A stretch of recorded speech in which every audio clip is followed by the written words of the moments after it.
Yo, salut à toi, j'espère que tu vas bien. Bienvenue dans cette nouvelle vidéo. Donc hier, je t'ai partagé une astuce pour trouver facilement de la farine bio et locale pour pouvoir faire des bonnes pizzas à la maison. Dans cette vidéo d'aujourd'hui, j'ai envie de te partager une farine exceptionnelle.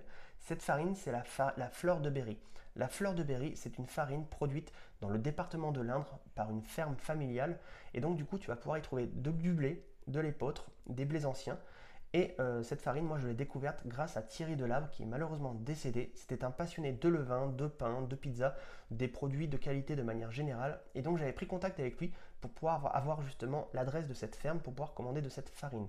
À l'époque, j'en avais commandé, j'avais fait des pizzas avec, et franchement, mes pizzas étaient super bonnes, elles étaient excellentes. Alors, j'en avais pas recommandé parce que moi, j'étais resté sur mon concept de produits locaux. Donc moi je voulais absolument travailler avec des farines de Normandie. Donc j'avais mis un peu de côté cette farine, mais je l'ai toujours en tête et je vais en recommander parce que ça reste quand même un produit français, un produit de qualité. Et c'est vraiment un produit exceptionnel. Moi je te conseille vivement de la tester. Je n'ai rien avec cette ferme, ce n'est pas, je ne fais pas, je suis pas un commercial, je touche aucune commission si tu achètes de cette farine. Mais moi je te conseille vraiment de la tester parce que c'est vraiment un produit de qualité. Et je trouve que ces produits de qualité qui sont issus de fermes familiales, le problème, c'est qu'elles ne sont pas assez connues, elles ne sont pas assez mises en avant. Et donc, grâce à Internet, si on peut les mettre en avant, moi je trouve ça cool. Et donc, je te conseille de la tester. Je vais te mettre tous les liens dans la description. Donc, je vais te mettre le lien de la ferme, l'adresse mail également de la personne à contacter si tu as envie de tester cette farine.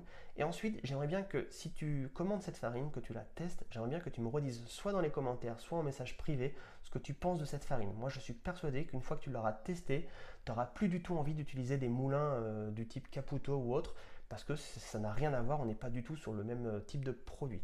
Donc voilà, donc pense à regarder, tu vas voir, c'est vraiment une farine, ne serait-ce que l'emballage, ça donne déjà envie de tester cette farine parce qu'on a l'impression que c'est un produit artisanal. Et donc, moi, ça me donne envie. J'ai envie de la tester. Donc, n'hésite pas à la commander. Je te mets tout ça dans la description. Et donc, n'hésite pas à liker la vidéo, à la partager à tous les passionnés de pizza, de pain, de levain, justement, pour qu'ils puissent découvrir cette farine. N'hésite pas non plus à me dire en commentaire tout ce que tu veux, si tu as des questions. Et n'hésite pas, si tu es débutant, à télécharger le manuel indispensable, comment bien choisir sa farine à pizza. C'est le premier lien qui se trouve juste en dessous dans la description.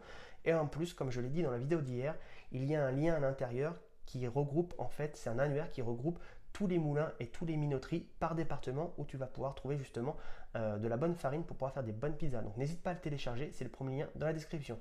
Je te dis à demain pour une nouvelle vidéo. Ciao ciao.